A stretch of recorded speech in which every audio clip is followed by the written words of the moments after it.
What is going on, everybody? We're live. Sorry I missed last night. I had to reschedule it a little bit with the election and everything. Wanted to watch that.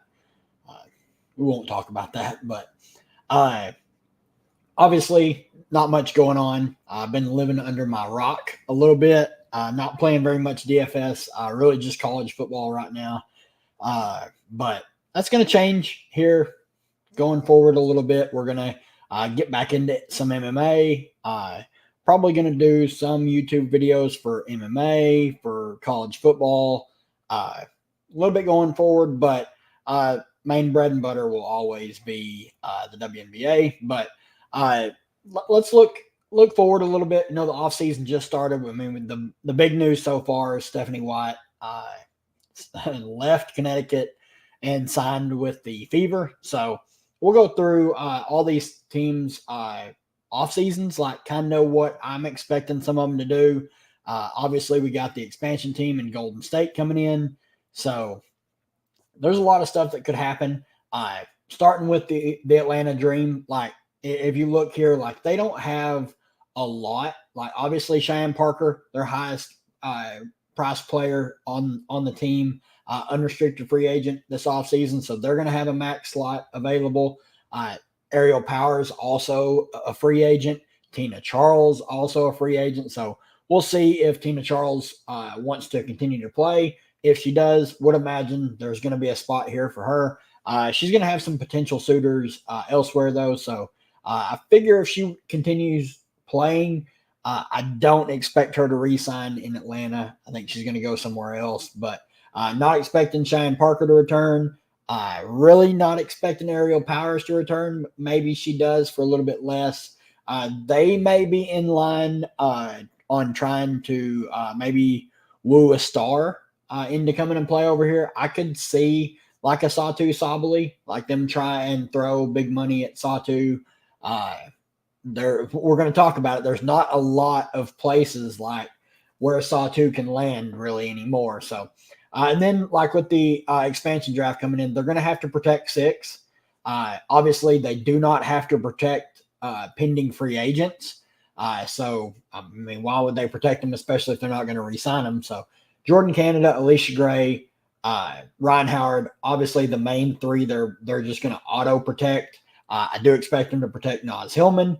Then it comes down to like you got Haley Jones, me here, Nia Coffey. Who of those do they want to protect? They're going to be able to protect 2 of the 3. So they could protect like a Kabaj or Caldwell. I don't expect them to. So this team, not like a ton need to worry about with the Dream. On the Sky, like this team, they're going to have money. So that's the big positive with the Sky. Like Ewell, they already re-signed her. She's locked in for next season. Izzy Harrison's an unrestricted free agent. Bree Turner's an unrestricted free agent. DeShield's unrestricted. Then you got Oni Enwer and Dana Evans and Kennedy Carter, all restricted free agents. So they can be wooed by other teams. They would just have a chance to match. So I don't really know like what to expect here with Chicago. Obviously, bringing in a new head coach, guard coach. I mean, he really helped Jackie Young's progression. So I'm expecting Kennedy Carter to stay. I think Angel Reese and Camila Cardoso are who they're going to build around. Obviously, Carter is going to get a bump in pay. She's not going to be one of the cheapest players on this team. I imagine she's going to fetch a pretty decent payday, but this is another spot where, like, I guess Satu technically could land, but I just don't see the fit. I think Satu wants to play more of the 4. Like, she doesn't want to play the 3. And obviously with Reese and Cardoso here, neither of them can play the 3. So I don't expect this to be a spot where she really is likely to land. And as for like the 6 that I expect them to protect, it's probably going to be Ewell, Cardoso, Reese. Don't have to protect Carter, which is a plus since she's technically a free agent. Probably with that, they go like Lindsay Allen, Bantam. They probably do not protect Mariah Jefferson just in case like because if Golden State takes on some of these contracts we're going to talk about, like that's a big contract. That's some solid money they would have to spend elsewhere. So there's going to be other teams that they may not take on contracts. Like they may want to not protect. So Golden State takes the contract. On the Connecticut Sun, like this team, lost Stephanie White, arguably the best coach in the WNBA. You see all these unrestricted free agents. This is not good. Connecticut could be in for a rude awakening. Bree Jones unrestricted, Alyssa Thomas unrestricted, Bonner unrestricted, Mitchell and Durfall that don't really equate to much. Dejanay Carrington restricted. So this team could just be, it could implode. Like if Alyssa Thomas leaves, obviously that means DeWanna Bonner's leaving. I'm anxious to see who they bring in as the head coach. I think that will determine what happens. Obviously, if Alyssa Thomas and DeWanna Bonner leave, I do think Bree Jones probably stays. Then you try and rebuild with Bree Jones and Mabry. I think Dejanay Carrington's leaving. I don't think she's going to stay there with Stephanie White gone. That's a story to watch, like where she ends up. There's a bunch of people would be vying for Dejanay Carrington, especially if Connecticut's not going to match. They're going to have the money to match, so if they want to and want to keep her, she's going to stay with Connecticut. But this is the team. This is the team to watch because with Stephanie White leaving them high and dry, there's a lot that could go on here, and obviously they don't even have 6 players to protect. So they're just going to be able to protect the players that they do have and move on. Then for the Wings, this team, they need a lot. Obviously Satu's not coming back. Natasha Howard already said she's not coming back. I'm kind of interested to see who they protect, because do they protect Big T and her $200K? Obviously they're not going to win next year. They need to kind of do a reset, like a hard reset rather than like a retool. I probably wouldn't protect Big T, and maybe Golden State takes her, and that's a big contract you're out of. Now, obviously, she's only under contract for 1 more year, so they probably will end up protecting her. But the 6 they're going to protect: Arike, Big T, Kalani, Maddie, JC, and then pick one of the other ones. It's not that big of a deal. Obviously, they do have the best odds to get a top 2, top 3 pick. We're going to talk about potential mock draft here in a bit, but this is a team that everyone's wanting to know what's going to happen. Indiana Fever, obviously, already won the offseason with Stephanie White. That's a huge get. They've won the offseason. No move any other team can make can top that. They're going to have a lot of money to spend. Obviously, the Katie Lou contract is not the best, but this is another player. Maybe they don't protect her and hope that Golden State drafts her and saves them almost a max slot. They're already getting rid of 1 max slot with Erica Wheeler. They're not bringing Erica Wheeler back, at least not on the max. Kelsey Mitchell, possibly they bring her back. I do think she wants a change of scenery, so she could be out. She could leave, but they're going to have a max slot. So maybe Satu Sabally wants to come here, and they try and bring Alyssa Smith off the bench. I don't know. This is a spot where, and then if Kelsey Mitchell leaves, they have 2 max slots, and they could really go after 2 big free agents. Personally, in my opinion, if I'm at Indiana, the way they're going to run their offense, it's going to run through Caitlin Clark. It's going to be run and gun. I think Satu fits that pretty well. But for me, if I'm an Indiana fan, I want Natasha Howard on this team running the 4 next to Aaliyah Boston. I think it's the perfect match. She's the perfect pick and roll option with Caitlin Clark. She can hit the 3. She's a fantastic leader. She's someone that they need in that locker room, a veteran presence who's won chips before. I just think she would be a better fit than Satu Sabally. Also would probably sign there for a 1-year deal. maybe a 1-1, but a lot going on with Indiana. There's a lot of moves left to be made there. Then we talk about the aces. Obviously, the big news is Kelsey Plum, unrestricted free agent. Will she leave? Will the aces even attempt to bring her back? Alicia Clark, I think she's the biggest player they need to re-sign is Alicia Clark, in my opinion. I love Kelsey Plum. I just think the big four, has run its course. I hate that it's Plum that's going to be left out, but I think it's time to split these four up. I think if they ever want to win again, they're going to need to have depth. Obviously, we just saw that with Minnesota, super deep team. New York obviously won the championship. They have a super deep team. Obviously, Las Vegas also did not have very many draft picks last season, this season. They've been in a lot of hot water. And the player that is not even listed up here, we have Liz Kitley, who missed all of last season. I do think she's going to play a role next season. Obviously, kind of worried about her mobility. That scar on her knee is massive. But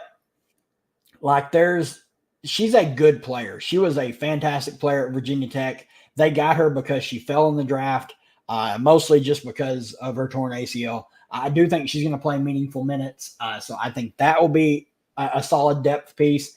They need to bring back Tiffany Hayes if she wants to continue playing. I think Tiffany Hayes and Clark are 1A and 1B in players they need to bring back. Then they need to look for perimeter defenders. I would be on the phone trying to get with Gabby Williams to get her on the next flight to Las Vegas. I would also want to talk to Dejanay Carrington. I think both of them, if you could nab both of them and lose Kelsey Plum, I think your team just got a lot better. So there's a lot this team's going to need. I think they're going to protect, obviously, Asia, Gray, Jackie, probably like a Kate Martin, and then Megan Gustafson, and then like Liz Kitley. I do not think they're going to protect Kia Stokes, especially with the way the season ended last year where they just weren't playing her. Then the Sparks are pretty well set. Like they re-signed Zura Stevenson. They re-signed Dearica Hamby. Nurse is a unrestricted free agent, restricted free agent for Erin McDonald. Everyone else still under contract. They're in a rebuild. I still can't believe they fired Kurt Miller. Was really surprising. Not a lot we need to talk about here. Like they're not going to have a ton of money, and they're not going to spend any money right now until they're ready to compete. Then like the Lynx, this is a team that I think could be a dark horse for Satu. I don't think they're going to end up going there. Like I think they like their core. I do expect them to let Misha Hines-Allen walk. I don't expect them to pay anywhere near this for her. Obviously, you got your main core, Fee, McBride, Seawill, Alana, Carrollton. Those are your 5 starters. They're all locked in for this next season. Then you have like Natisha Heidemann, who's an unrestricted free agent. But this team here, this is tough because they only can protect 6 players. So obviously, Fee, McBride, Seawill, Alana, Carrollton. That's 5. That is 5 players that they are going to protect. That only leaves one more player to protect. And you have Diamond Miller, Peely, Dorka, and Zandalasini. All 4, like they can only protect one of these 4. So a lot of these younger, talented ladies that don't get a lot of run with Minnesota are probably going to get extended for Golden State. So it's going to be nice. Obviously, Diamond Miller, former number 2 overall pick. Peely showed a little bit of flashes. Dorka was all rookie first team last year as a second round pick. Zandalasini has shown the ability to score. So they are extremely deep, and I'm worried that depth is going to get cut a little bit this offseason. But we'll see. Then we got the defending champs. Stewie's unrestricted. She's not going anywhere. Sloot, I think they might try and rework a deal with her where she takes a big pay cut or else she's going to go somewhere else. Obviously, like the rest of the core is there. All the starters are still in place. Febich on a fantastic contract, rookie. She's incredible. They still own the rights to Marine Johannes. Obviously, if you watched or played Olympic basketball, she should return this next season. And then, like, most people forget, they traded next to nothing for Rebecca Gardner, who did not play this season. She played overseas. Fantastic perimeter defender. If she comes back with Marine Johannes, they're going to have they're going to be overrun with depth players. Like, their bench is going to be better than some team starters. Like, it's going to be ridiculous. They could be on the verge of something really special in New York. Then you got Phoenix. Obviously, we're still waiting on Diane Taurasi news. I do expect her to retire. I just don't think there's anything left for her to do. Obviously, she can still play. She's proven it. But my deal with DT, the video that her wife come out with, everyone thanking her before her final home game, just feels like she's going to retire, and she's doing it on her own time. And then, like everyone else, like obviously BG's unrestricted. She's going to re-sign, taking a pay cut to stay in Phoenix as well. So obviously she's going to re-sign. She's not going to go anywhere.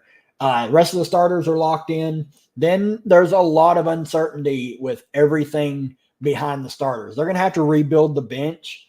Going to be interesting to see what they do with that. Then you got Seattle. Obviously, Seattle looks pretty solid. NECA is a unrestricted free agent. Mercedes unrestricted. Whitcomb unrestricted. Then you got Gabby unrestricted. Holmes and Vivian's. Obviously, Lloyd, SDS, and Ezzy are locked in.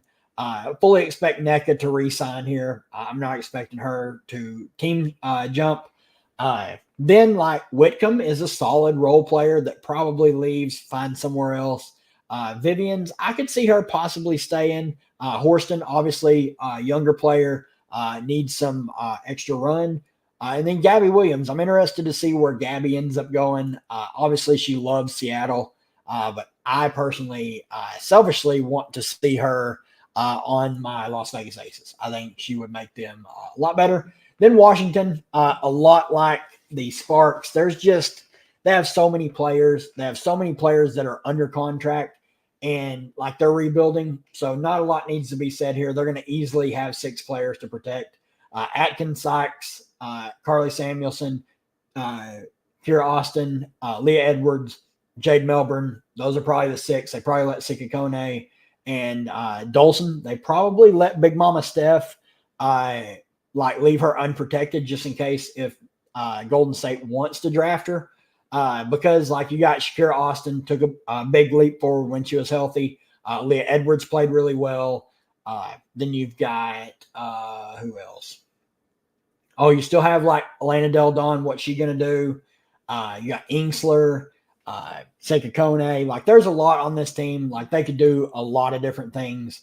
It's this offseason is going to be a lot of fun, especially with the draft, the expansion draft coming up. But let's talk about the women's college basketball. Obviously, season just started. A lot left out there. Like obviously, Paige Beckers is going to go number 1, assuming she doesn't get hurt. But like I don't agree with a lot on like this mock draft. We'll talk about it here in just a minute. But let's look over here and see what's going on. What's up? What's up? It's been a while. I guess this is as good a time as any to shamelessly plug Underdog. I am partnered with Underdog now going forward. Underdog Fantasy. If you haven't signed up, use code CREPASS, up to $1,000 deposit match bonus, and you get a free pick. Obviously, a lot going on this offseason. Little birdies have been just whispering in my ear that we are going to get WNBA best ball, which is something I've been trying to get for a few years now. If we get WNBA best ball, I will definitely do content for that. I'll have some live streams.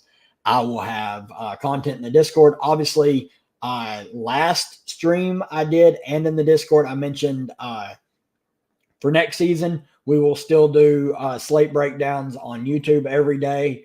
The live before locks won't be as consistent for every slate, but I will be doing premium content as well. We will have, I had to write all of it down so I don't forget. It'll be $25 a month, $100 for the full season if you wanted to go that route. You'll get player pools and core plays for both FanDuel and DraftKings. You'll get private roster construction videos for both FanDuel and DraftKings. We'll have live before lock streams on for premium subscribers for every slate. The slates that I do for just on YouTube for non-subscribe or non-premium subs, they'll be a little bit earlier, so we can still get some streams in. And then we'll have daily underdog rankings with notes for the slate, my thoughts, and then we will have a separate Discord as well for the premium subs. So a lot going on this next season. It's going to be crazy. Just want to keep growing, continuing like the ascent for WNBA. It's been just crazy. Like this season was nuts. Really looking forward to this college basketball season. Definitely hop in the Discord because once they start dropping women's college basketball props, I will be all over them. There's some wagons, and they're very, very late to the party on bumping players, especially like even starting numbers. They're very late to bump. So there's definitely some money to be had in women's college basketball. Let's see here. If Indiana gets Sato and keeps Kelsey, do you see them making championship or win it all? Yeah, the big thing for them was Stephanie White. She's going to shore up the defense like almost immediately. I could see them like this. This is a scenario where like it absolutely could happen. Like they bring in Sato and they keep Kelsey Mitchell and they run it back with that. Like their starters being Caitlin Clark, Kelsey Mitchell, Lexi Hull, Satu Sabli, and Aaliyah Boston. I think that team could easily be in the Final Four, would be a championship contender. I do worry about possibly the depth lack of that team. I think it would be pretty boom or bust. I think they could beat really anybody in the WNBA, but there is a downside to that team.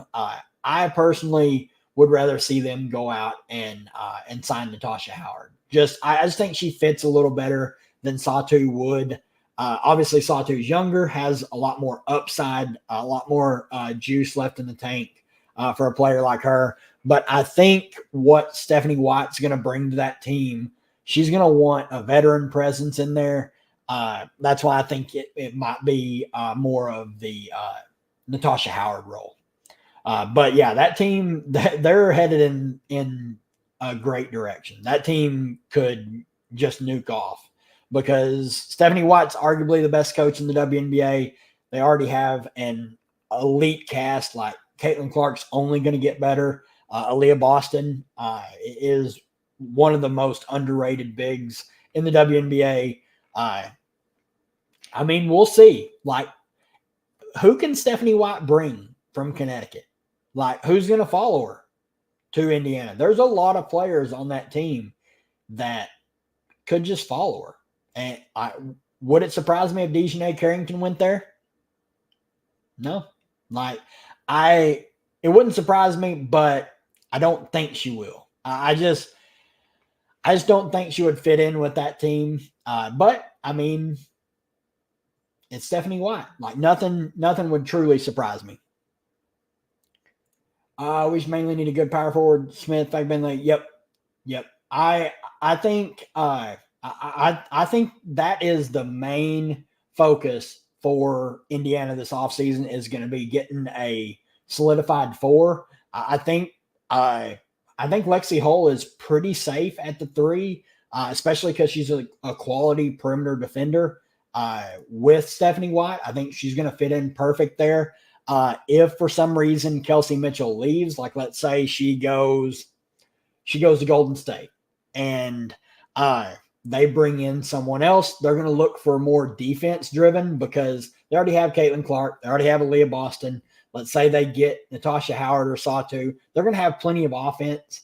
Obviously, you can never have enough, but Uh, I I don't think NECA will end up there. I think NECA is pretty much a lock to re-sign in Seattle. I think she really enjoyed her time there. But another name to mention is if the Aces don't bring Kelsey Plum back, Kelsey Plum would be a great running mate for Caitlin Clark in Indiana. Obviously, defense is not the best, but there's I mean, she can score. So there, Indiana is the big team to watch. I mean, obviously they got the biggest domino to fall already, getting Stephanie White. I mean, I can't like be more impressed with that team. Whatever they do, I don't know if it can impress me as much as that move did, because I agree.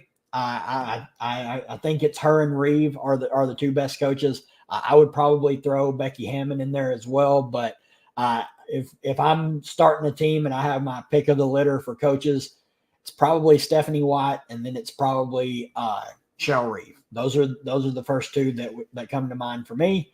But there's a lot going on in Indy, and I think they're going to push it all in. I mean, just by draft or just by signing Stephanie White, like they're not just going to be like, oh, okay, we're good. We don't need anything else.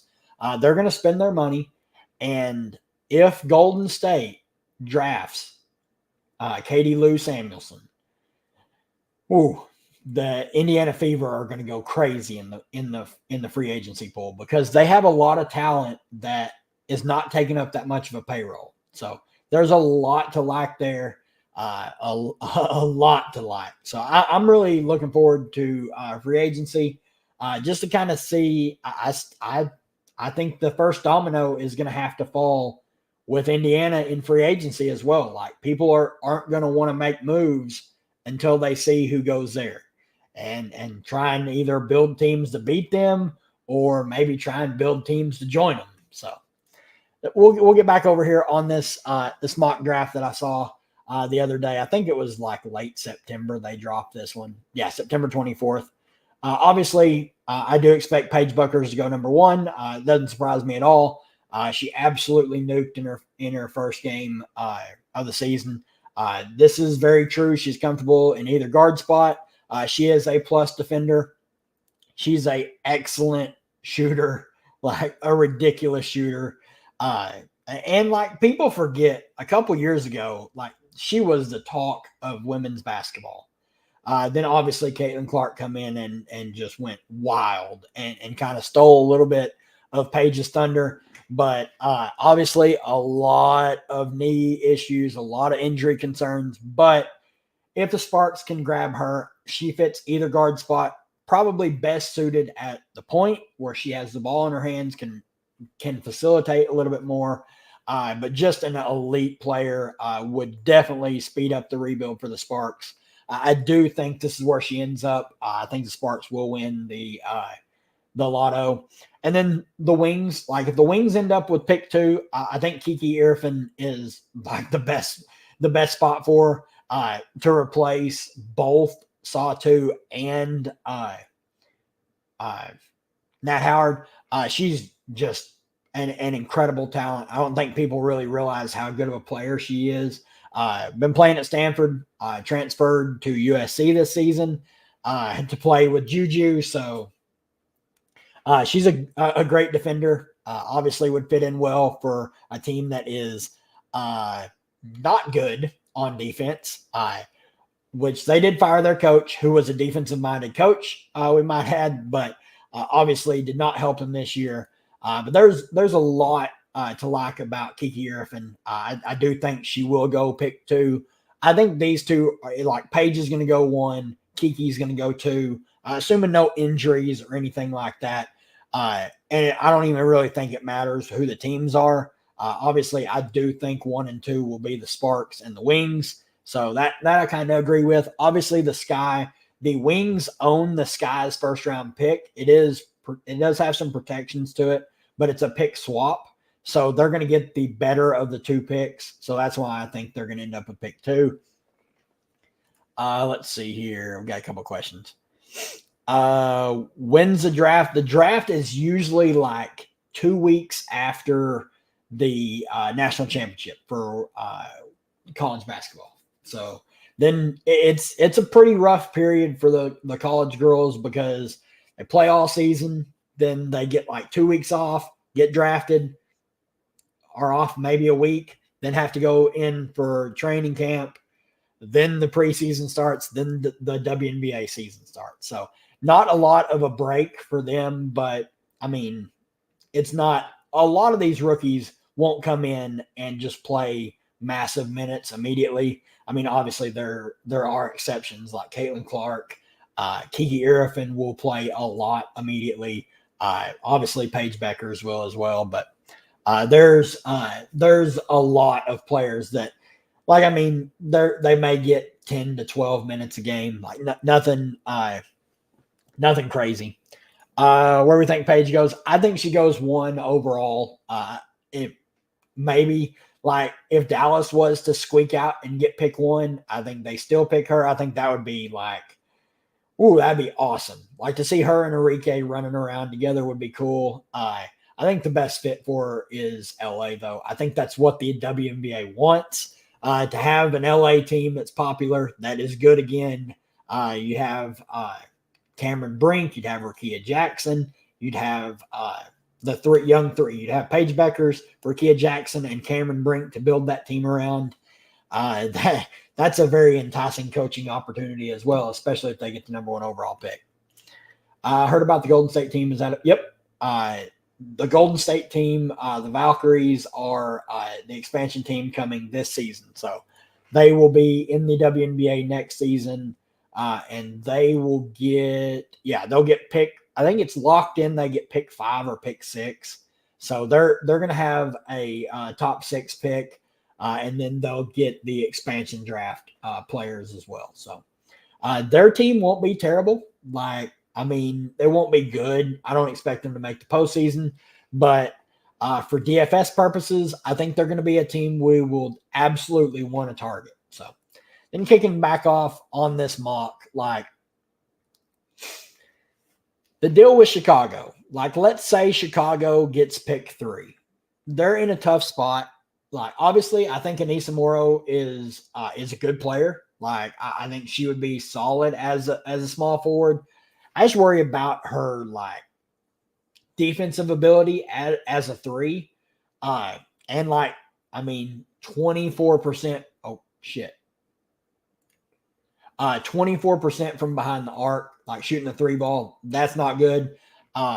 Especially if she's going to be a 3 in the W, like that's going to have to improve a lot. I think they need a point guard. So if they're going to get a point guard, if they are pick 3, they could obviously take the best player on the board, which would be Anissa Morrow. They could go Olivia Miles. They could go Cheyenne Sellers. They could go Rory Harmon, who is very, very sneaky. She's a very good player. They could go Pow Pow, which is a great player. Georgia Morey, I think that would be just a massive reach. I do not expect Morey to go that high. I think the best case scenario for Chicago would be to trade down, maybe trade down a pick or 2, maybe see if Golden State wants to move up. Washington, who has 2 first-round picks, see if they want to move up. I also think this mock draft that has Azzy going 4th, I just think that's way too high. And I don't expect Azzy to come out. Like, she's a junior. I expect her to go back to school. She's not played enough games. Like, she's missed a season and a half. Obviously an elite talent, an elite shooter. But I think she's going to have to prove that she can stay healthy. If she does declare for the draft, she needs to have an elite season. And even then, I don't think she's going to be like a top 5 or top 6 pick. We do want to see, like, Olivia Miles. Will she declare? She's a junior. She could stay in school. She would be a great, great player for Golden State if she was to fall to them. Then like Cheyenne Sellers she's going to be a solid pro. I have no worries about her transitioning. Then like Dominique Malonga played for France. She's like 18 years old, 18 or 19. She has a ton of potential. She's 6'6". She's pretty much a stash. But if New York could nab her, like that's a ridiculous upside play to get someone like her. Then you got Janai Barker. She's a junior. Don't think she's going to come out. Rory Harmon is a player that I do like. She will be entering the draft. She's got a lot of upside. Then you got Pow Pow. She's fine. She's a shooter. 46% from three last year. So obviously can shoot the ball from deep. Every team in the league could use that. Especially, I think she's going to be coming off the bench. I'm not expecting her to be a starter in the league. Sonia Citron, who has really stepped up. She was a wagon season before last for me in women's college basketball props. She's really grown into her own. I do think like she would be a quality shooting guard off the bench. And then Amore mentioned her. Like, I just think she's really small, like 5'6". Like, ugh. I don't know how well that's going to translate to the league, if it does at all. It's kind of that's where I feel like she could like falter at 5'6". Like, I don't expect her to be around one pick. There are some players that could come out. Like we could get Flage from LSU. She could declare early. She's WNBA ready. She's a lot like Rakia Jackson. She's going to fit in the WNBA almost immediately. So there's a lot of players. Like this season needs to play out a little bit more. I don't fault this guy's mock draft very much at all. I agree with the top two. I do think Anissa Morrow is probably the third best talent in this draft, but I don't think Chicago should take her. Personally, I would go Olivia Miles if she's in the draft. I would take Cheyenne Sellers over her. If Rory has a good season, I could even see them taking her. But also, she's 5'6" as well. A lot of small guards here. I got 5'10", Olivia Miles, 6'2", Cheyenne Sellers. She does need to shoot the three ball a little bit better, but she just does it all. Like do everything kind of player. Yeah. I mean, this draft class is probably going to be deeper than last season's. Obviously, last season's was a very good rookie class with Cameron Brink, Angel Reese, Camila Cardosa, Rakia Jackson. Then you have the main highlight being Caitlin Clark. So a lot to like there from that rookie class. I think this rookie class could be just as good. I think there's going to be a little bit more depth to it. A little bit more players making rosters compared to last season. But I think that's going to do it for me, guys.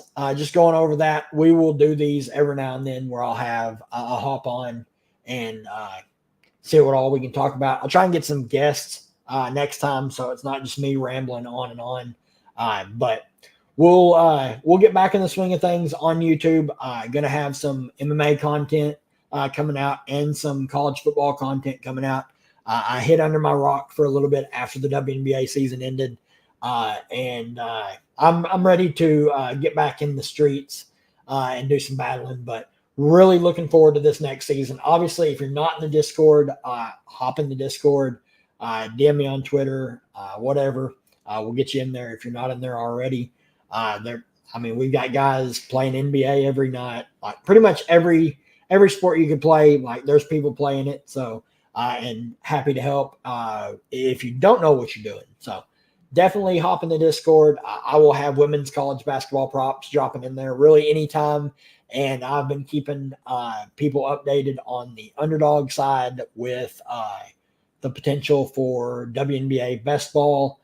Which I will never stop beating the drum for that. So hopefully we will get that, and that'll be a lot of content. Like I will 150 max WNBA best ball. So and I'll stream probably half or even more of my drafts for that. So really appreciate you guys.